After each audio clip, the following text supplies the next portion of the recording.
अस्सलाम वालेकुम, this is Haseeb live from inspire 360। आज तारीख है 9 मई 2020। टाइम हो रहा है 3:30 बज रहे हैं। क्या हाल चाल है आप लोगों के?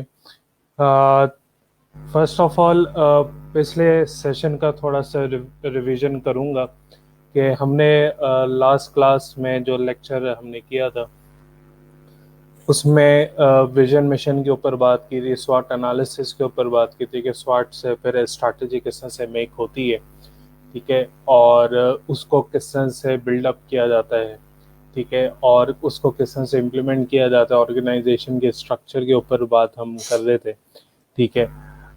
ये छोटी छोटी जो पिछले लेक्चर के अंदर जो करवाई थी वो तमाम की तमाम चीज़ें बहुत बेसिक्स हैं, ठीक है, लेकिन वो जो बेसिक्स हैं लेकिन वो फाउंडेशन के लिए बहुत इम्पोर्टेंट थी। इन एचआरएम के फील्ड के अंदर ये जो तमाम जो चीज़ें हैं, विजन मिशन, आपके स्ट्रैटेजी मेकिंग, ठीक है, एचआर की या कंपनी की स्ट्रैटेजी मेक करना, ये तमाम की तमाम जो चीज़ें हैं, ठीक है, ये आज के लेक्चर में मैं डिस्कशन करूँगा, ठीक है। और उसके अंदर किस तरह से मैं कुछ चीज़ों के ऊपर बात करूँगा कि आज का जो लेक्चर है वो बेसिकली स्ट्रैटेजिक मैनेजमेंट प्रोसेस के ऊपर बात करूँगा, फिर स्ट्रैटेजिक जो प्लानिंग है उनकी टाइप्स के ऊपर मैं बात करूँगा, ठीक है, और उसके बाद लास्ट में नेचर ऑफ जॉब एनालिसिस के ऊपर मैं बात करूँगा। होपफुली मेरा आज का जो लेक्चर है वो आपकी तरफ पहुंचे, ठीक है, आपकी अंडरस्टैंडिंग उसमें क्रिएट हो सके और मज़ीद से मज़ीद आप उसको नॉलेज पे शेयर कर सकें। बिफोर गोइंग ऑन लेक्चर की तरफ, आप मेरा चैनल है यूट्यूब पे हसीब अशरफ के नाम से, उसको आप सब्सक्राइब भी कर सकते हैं। मेरा पेज है इंस्पायर 360 ट्रेनिंग एंड रिसर्च से रिलेटेड, आप उसको भी लाइक कर सकते हैं, उसको सब्सक्राइब कर सकते हैं, उसको फॉलो कर सकते हैं। ये तमाम वीडियोस उस पर भी अवेलेबल है एंड यूट्यूब पे भी अवेलेबल है। एंड लिंक्डइन पे मैं h.ashraf से अवेलेबल होता हूँ, ठीक है जी। Let's start. आज बेसिकली जो डिस्कशन है, ठीक है, वो बेसिकली मैं करूँगा कि हम बात कर रहे हैं स्ट्रैटेजी से रिलेटेड। हमेशा थोड़ा सा इसके अंदर मैं जो बात करूँगा स्ट्रैटेजिक ह्यूमन रिसोर्स के ऊपर, वो बेसिकली ये तमाम की तमाम जो चीज़ें हैं वो बेसिकली इम्प्लीमेंट कर रही होती हैं। एंड ऑनेस्टली स्पीकिंग के जब आप हम डिस्कशन कर रहे होते हैं तो इसके अंदर जो 6 स्टेप्स के ऊपर बात कर रहे होते हैं मैनेजमेंट से रिलेटेड, उसको ब्रीफली मैं आगे फर्दर डिफाइन भी करता जाऊंगा। छोटी पहली जो चीज़ है वो नंबर 1 आप स्क्रीन पे देख रहे होंगे कि define the business and it's mission. Last class में मैंने बात आपसे ज़रूर की थी कि मिशन, ठीक है, वो क्या चीज़ है, ठीक है। फिर आपसे मैंने विजन बोला था, ये वही बात है, ठीक है। फिर आपका बिजनेस टाइप क्या चीज़ है, मतलब इंडस्ट्री से रिलेटेड है, सर्विसेज से रिलेटेड है, ठीक है, इंफ्रास्ट्रक्चर से रिलेटेड है, आप सप्लाई चेन से रिलेटेड है, आप कोई मैन्युफैक्चरिंग इंडस्ट्री से रिलेटेड है, आप किस इंडस्ट्री से बिलोंग कर रहे हैं, आप किस बिजनेस से बिलोंग कर रहे हैं, ठीक है, that needs to be defined. और उसके बाद फिर आपका ऑर्गेनाइजेशन का जो स्ट्रक्चर है that needs to be also mention. अच्छा, ये कुछ हमारे इंटरनल और एक्सटर्नल जो ऑडिट्स होते हैं उसमें हम आगे जिसमें सेशन में डिस्कशन करेंगे, ठीक है। और मैं स्ट्रेट अवे स्टेप नंबर 1 के ऊपर मैं जाऊंगा कि define the current business and it's mission के ऊपर बात हो रही है, ठीक है। उसके ऊपर पहली चीज़ के जो आपका जो प्रोडक्ट है, जिस तरह से मैंने बात की, और product and services to be defined, जिसमें आपका बिजनेस का मेन है, जिस पर्पस पे आप सेल करोगे उसके बेसिस के ऊपर आपने कंपिटिटर्स अपने आइडेंटिफाई करने होते हैं कि आपके कंपिटिटर्स कौन कौन से हैं, आप किन टारगेट सेगमेंट को आप टारगेट कर रहे हो, किन लोगों को आप सेल करोगे, किन क्लास के लिए आप ये डिज़ाइन कर रहे हो प्रोडक्ट या सर्विसेज, ठीक है, ताकि जब आप वो प्रोडक्ट जब आप बना रहे होंगे या बन चुका होगा, जब आप बेचने जा रहे होंगे, जो सेल करने जा रहे हैं, आप उसी क्लास को रखते हुए बेचोगे जब आपका मिशन और मिशन है, ठीक है। फॉर एग्जाम्पल जैसे रोलेक्स सेल से हाई प्राइस क्वालिटी वॉचेस है, ठीक है। सीको सेल से इनएक्सपेंसिव बट इनोवेटिव वॉचेस करता है, ठीक है। दोनों के क्लासेस डिफरेंट है, प्रोडक्ट उनका एक है, लेकिन क्लास और टारगेट मार्केट सेगमेंटेशन डेमोग्राफिक्स उनके डिफरेंस है, ठीक है। And their targeting according to it. जब वो टारगेट कर रहे होते हैं तो उनका मिशन भी वैसे ही उसमें डिफाइन कर रहा होता है कि यार ये मेरी जो रोलेक्स है, अगर मैं बेच रहा हूँ हाई एक्सपेंसिव वॉच है, और इसको खरीदने वाले सिर्फ और सिर्फ जिनकी सैलरी लाख प्लस है या 2.5 लाख है या उससे ज्यादा आपके मिलियनियर्स है, करोड़पति हैं, अरबपति हैं, those people are easy to buy, उनके लिए वो प्रोडक्ट बना हुआ होता है। जब सीको है वो कहते हैं कि भाई 5,000 भी अवेलेबल है, 3,000 में भी है, लेकिन इनोवेटिव पे इनोवेटिव है, ठीक है। इतनी एक्सपेंसिव नहीं होती लेकिन वो इनोवेटिव है। जब इनोवेटिव होती हैं तो इनएक्सपेंसिव होती हैं, लेकिन परचेजिंग पावर उनकी ज्यादा होती है, ठीक है। और जो एक्सपेंसिव उनकी क्लास एक होती है तो वो सेल उसी सेगमेंट में कर रहे होते हैं रादर देन डिफरेंट सेगमेंट्स में। इंटरनल एक्सटर्नल ऑडिट से जो मुराद है कि वो आपको स्वॉट एनालिसिस, लास्ट क्लास के अंदर मैंने स्वॉट एनालिसिस आपसे करवाया था, तो उसकी पे स्ट्रैटेजी भी मेक होती है। हमेशा बात यह रखिएगा कि जो इंटरनल जो आपके स्वॉट एनालिसिस होते हैं, ठीक है, ये आपका इंटरनल है, ये अंदर की चीज होती है, ठीक है। और ये जो चीज होती है ये आपके एक्सटर्नल को होता है, ये हमारा बेसिकली बाहर की चीजों को देख रहे होते हैं, और ये चीज आप अंदर की चीज होती है। मैं एक मिसाल की बात आपसे मैं करूंगा। आप जिस रूम में बैठे हुए हैं, जिस क्लास में बैठे हुए हैं, आप किसी ऑफिस में बैठे हुए हैं, ठीक है, आप उसके इर्द गिर्द के जो एनवायरनमेंट है या जो काम जो चल रहा है वो आपकी स्ट्रेंथ है, आपके लोग हैं वो आपकी स्ट्रेंथ है, आपकी चीजें जो पड़ी हुई, एसेट्स पड़े हुए हैं, आपकी मुख्तलिफ थिंग्स पड़ी हुई हैं, लोग एक्सपीरियंस लोग आपने हायर किए, वो तमाम की तमाम आपके स्ट्रेंथ एंड वीकनेसेस उसके अंदर है, ठीक है। ये जो चीजें हैं ये आपकी इंटरनल चीजें, अंदर की चीजें। एक्सटर्नल चीज क्या हो जाएगी? बाहर, जब आप अगर एक रूम से बाहर निकलेंगे तो वो आपकी अपॉर्चुनिटीज है, ठीक है। बाहर निकलोगे तो चीजों को सीखने को मिलेगा, ठीक है। मुश्किलात भी, थ्रेट भी है, एक मुश्किल भी मिलेगी। मार्केट के अंदर एंटर, अपना नाम जमाना है, या आप न्यू बॉर्न हो और आप मार्केट में आना चाहते हो, मैं इतना सेल करना चाह रहा हूँ, तो डेफिनेटली जब आप इतना सेल और इन चीजों को आप देख रहे होगे तो ये चीजें बड़ी मैटर कर रही होंगी कि आप अपॉर्चुनिटीज और थ्रेट्स को अपने स्ट्रेंथ और वीकनेस के साथ लिंक कर रहे होगे to perform better and to get into the market and perform है, ठीक है।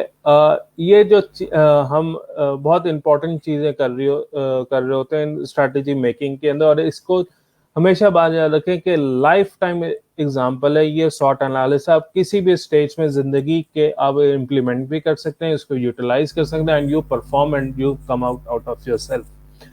हमेशा मैं बात याद रखूंगा, मैं मेडी मुर्तजा की एक मैं सेशन सुन रहा था, उन्होंने सिर्फ एक बात जरूर बोली थी कि आपने कोई स्किल हासिल की है तो वो स्किल देने के काबिल बनो।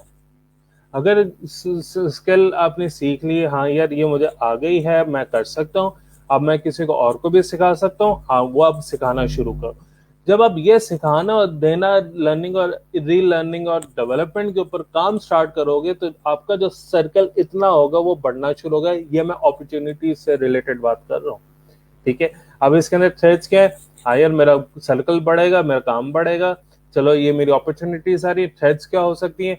चल यार ये कंपटीशन टफ है, खैर है, इसके अंदर मजीद इनोवेटिव ला। अपॉर्चुनिटी को उसमें कन्वर्ट किया, उसको स्ट्रेंथ और वीकनेसेस में कन्वर्ट किया, उसको जो वीकनेसेस है उसको बेहतरी की तरफ लेकर गए, and you definitely perform accordingly. मैं मिशन को हम बेसिकली विजन मिशन जब कर रहे होते हैं तो विजन को मिशन में हम कर रहे होते हैं, ठीक है। जब मिशन होता है आपको बेसिकली डिफाइन करना होता है इन स्ट्रैटेजिक गोल्स में। जब मिशन होता है कि फॉर एग्जांपल मैं एक कामयाब क्वालिटी प्रोडक्ट बनाऊंगा, विजन इज दैट कि we will be number 1 quality maker in this service और प्रोडक्ट, राइट। जब आप इसके ऊपर बात कर रहे हो तो फिर आप उसको मेक के ऊपर करते हैं, किस तरह से मिशन कर रहे हैं आप करोगे, फिर आप उसको इम्प्लीमेंटेशन की तरफ लेकर जाते हो, that is called into strategic goals. आप उसको इम्प्लीमेंटेशन जब बनाना शुरू कर रहे हो तो आप स्ट्रेटेजिक गोल्स की तरफ लेकर जा रहे होते हैं। ये हमारी जो फॉर्मुलेशन और स्ट्रैटेजिक गोल्स हैं ये बेसिकली बड़ी एक्टिव और रेगुलेशंस के ऊपर चल रही होती है। एक चीज नहीं है कि ये अगर आपने एक दफा यूं कर लिया, ये यूं हो के आप चले गए, जरूरी नहीं है कि आप जिस तरह से प्रोडक्ट लाइफ साइकिल है वो आप ऊपर से नीचे जाएंगे फिर डाउनफॉल आएगा, डेफिनेटली आप ऊपर जाएंगे। ये रिसाइकिल है, फिर ऊपर आएंगे, फिर स्टार्ट करेंगे, फिर रीस्ट्रेटेजाइज करेंगे। अगर आप किसी स्टेज पे कांस्टेंट हो गए, नहीं यार ये डाउनफॉल हो रही, आप नहीं यार मुझे कांस्टेंट नहीं होना, आप इसको अगेन बढ़ाओगे, कांस्टेंटेशन लेकर आओगे, डाउनफॉल के बजाय आप ऊपर लेकर जाओगे। डाउनफॉल कंटिन्यूसली या सेल नहीं हो रही, सेल नहीं हो रही, सेल नहीं हो रही, तो फिर आप उसको साइलेंटली रखते हो प्रोडक्ट के अंदर, लेकिन इतना कैश फ्लो या उससे अर्निंग नहीं हो रही होती, but you have to present that product into the market also.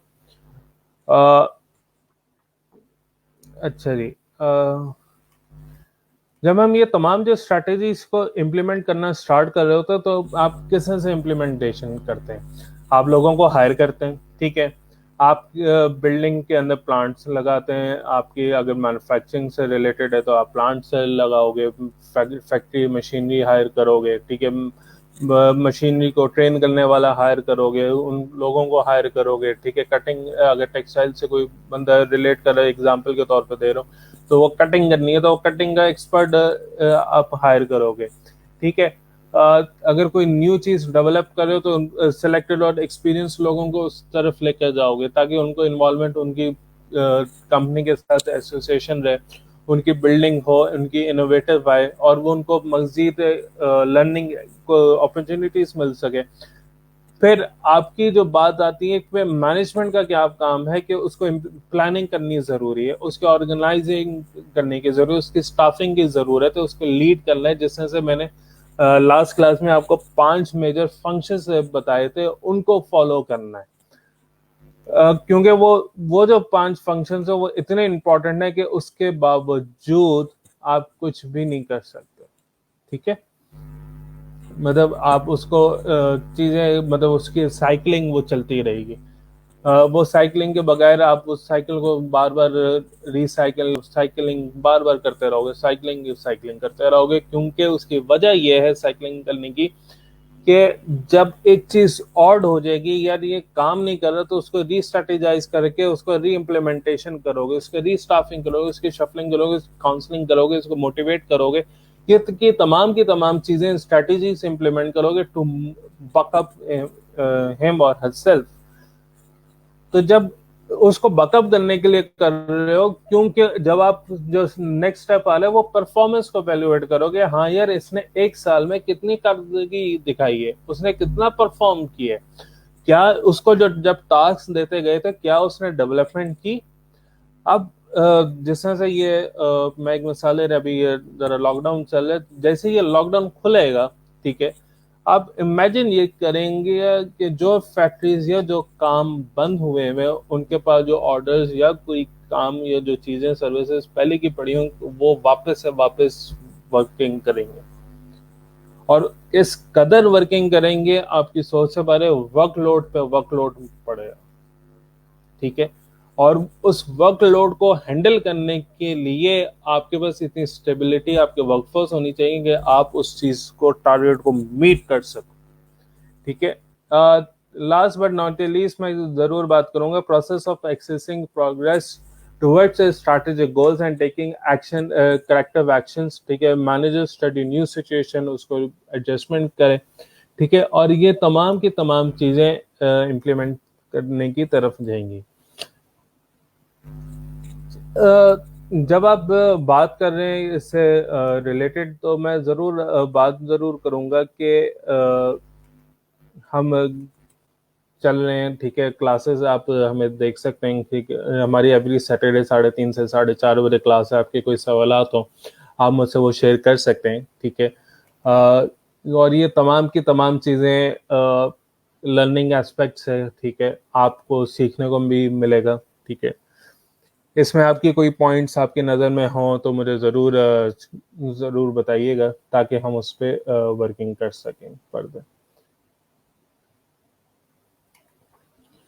अच्छा जी, 3 टाइप्स ऑफ स्ट्रैटेजीज मैं ज़रूर बात करूंगा कि कॉर्पोरेट लेवल के ऊपर एक हम बात कर रहे होते हैं, फिर एक बिजनेस कम्पिटिटिव स्ट्रैटेजी मार्क करते हैं और फंक्शनल स्ट्रैटेजी को मेक करते हैं। थोड़ी सी इसको मजीद कॉर्पोरेट स्ट्रेटेजी के ऊपर मैं बात कर रहा हूँ, ठीक है। सबसे पहले की चीज़ कि बिजनेस टाइप क्या है, ठीक है। अब फॉर एग्जांपल आप ट्रेनिंग एंड डेवलपमेंट से ताल्लुक रखते हैं, आपके इस इंडस्ट्री से आपका ताल्लुक है, ठीक है।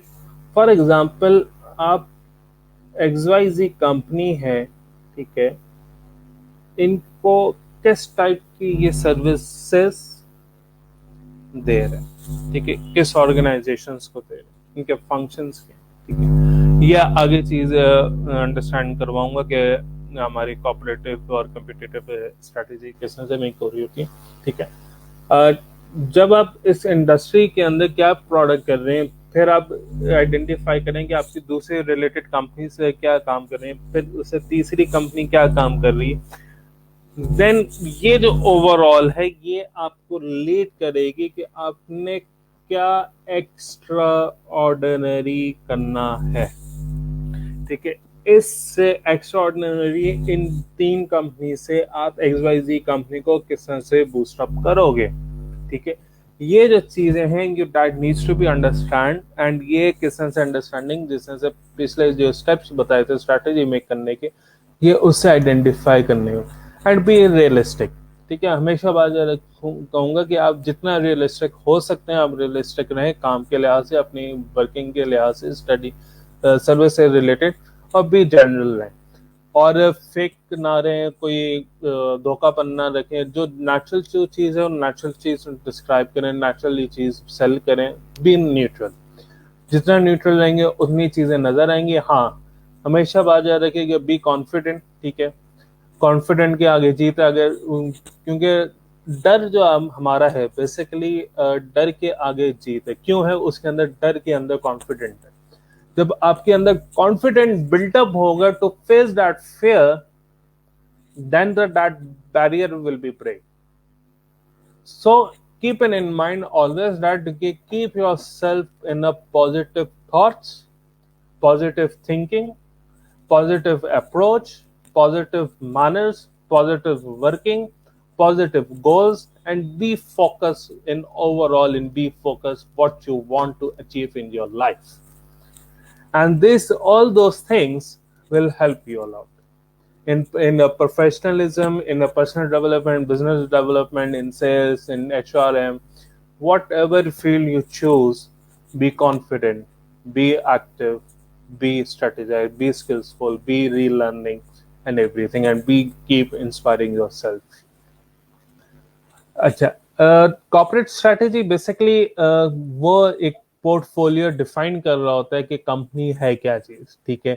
कंपनी किस टाइप की चीज है, उसके अंदर 4 पॉसिबल स्ट्रैटेजीज मैं आपको बताता हूँ कि डाइवर्सिफिकेशन स्ट्रैटेजी एम्प्लाइज होती हैं फर्म्स में, ठीक है। एक्सपेंडेशन, न्यू प्रोडक्ट लाइन्स, उसको वेरिफिकेशंस लेकर आ रहे होते हैं। एक जीन्स चल रही है फॉर एग्जांपल, एक ये मार्कर है, ठीक है। कॉन्स्टेंटली अगर इसकी ये चीज चली आ रही है, यानी ये सेम कलर है, लिखा हुआ डॉलर है फॉर एग्जांपल, ट्राई रेज है, मार्कर है, लेकिन ये जो डिजाइनिंग है, ठीक है, ये रीस्ट्रेटेजाइज कर रहे हैं इनको, ठीक है।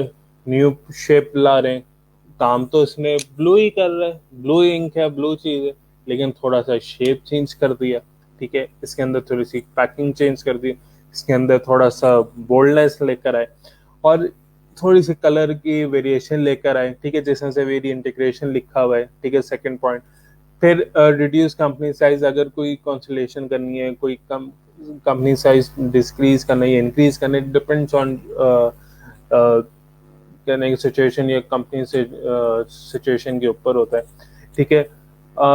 जियोग्राफिकली अगर आपकी एक प्रोडक्शन, यार मुझे एक्सपैंड करना है, तो यू एक्सपैंड अनदर लैंड, आप फैक्ट्री को एक्सपैंड कर सकते हो, आप फैक्ट्री अगर उसके ऊपर फ्लोर बना सकते हो आप उसके ऊपर फ्लोर बना लोगे, नहीं तो आप कहीं और यूनिट बनाओगे, उस यूनिट के ऊपर काम करना शुरू कर दोगे, लेकिन इन दी एंड आपका काम चल रहा होता है। ठीक है,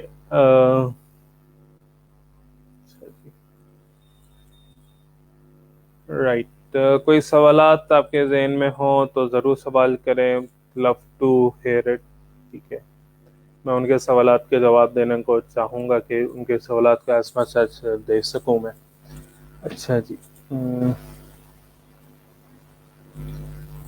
अच्छा जी, फिर हम बिजनेस लेवल कम्पिटिटिव स्ट्रेटजी के ऊपर मैं बात करूंगा। ठीक है, आइडेंटिफाई हाउ टू बिल्ड कहेंगे and strength in the business long term competitive position in market place. ठीक है, बिजनेस की लेवलिटी आपने अपनी दिखानी होती है and you have to increase overall.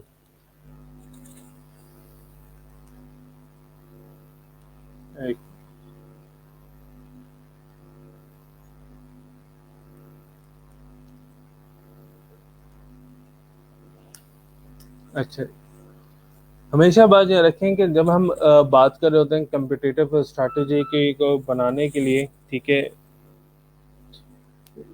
तो वो कॉस्ट लीडरशिप के ऊपर बात कर रहे होते हैं, फिर क्या, फिर आपके डिफरेंशिएशन के ऊपर हम बात कर रहे होते हैं और फोकस के ऊपर बात कर रहे होते हैं। पहली चीज़ के एम से आपकी जो लो कॉस्ट लीडर आपकी चीज़ बहुत इंपॉर्टेंट होती है। ठीक है, फिर फर्म से आपके अंदर यूनिकनेस आनी चाहिए, आपकी पर्सनालिटी के अंदर होनी चाहिए। हमेशा बात याद रखिएगा कि जब हम बात कर रहे होते हैं किसी से, तो आपके हर इंसान के अंदर कुछ ना कुछ यूनिकनेस है, हमेशा बात याद रखिएगा। तो उस यूनिकनेस के बेसिस पे लोग अपनी ऑर्गेनाइजेशंस बना रहे होते हैं, काम कर रहे होते हैं, लेकिन वो यूनिकनेस नोट कीजिएगा, वो यूनिकनेस वो बेसिकली वर्क के ऊपर बात हो रही होती है। ठीक है, उनको डिफरेंट सेल करने के ऊपर उसके ऊपर चल रही होती है। अच्छा जी, जब फिर फोकस आपको रहना होता है, आप you have to focus, you have to niche yourself, आप किस प्रोडक्ट और सर्विस को टारगेट कर रहे होते हैं, that is most important thing. ठीक है, फंक्शनल स्ट्रैटेजीज के ऊपर मैं थोड़ा सा बात करना चाहूँगा कि बेसिकली आप डिपार्टमेंट वाइज को स्ट्रेटेजाइज करते हो कि किस क्या कौन सा डिपार्टमेंट क्या काम करेगा, कौन सा डिपार्टमेंट क्या काम करेगा।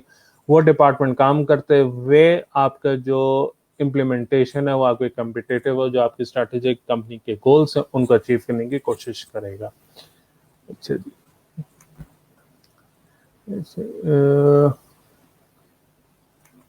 अब जब हम यहाँ पे बात कर रहे हैं, ठीक है, तो बेसिकली ये बहुत चीज़ें इम्पोर्टेंट हो चुकी हैं कि हम आगे फर्दर किस तरह से लेके चल रहे होते हैं। अच्छा जी,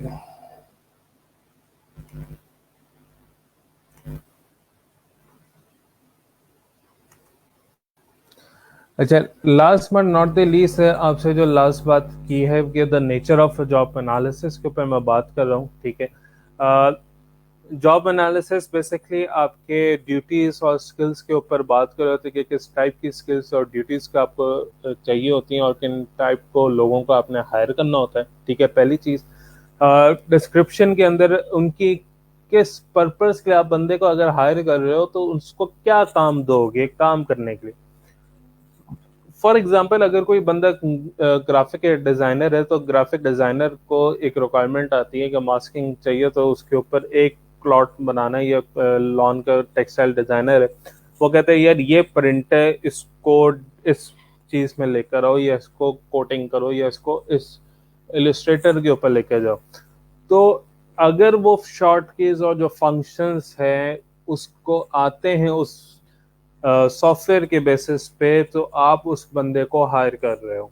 ठीक है, फिर आप उसको काम कहते हैं भाई ये प्रोडक्ट है, या उसके बाद जो भी काम आता है उसको कहते हैं आपने काम यही करना है, ये ग्राफिक डिजाइनर है, इसको ये करना है, आपने मॉकअप बनाना है या उसकी डिजाइनिंग करनी है, या कोई मॉकअप आपने दिखा दिया भाई आपने मॉकअप इस तरह से डिजाइन करना है, तो यू अंडरस्टैंडिंग दैट मॉकअप, और फिर उसको वर्किंग करके आप उसके ऊपर इम्प्लीमेंट कर रहे हो।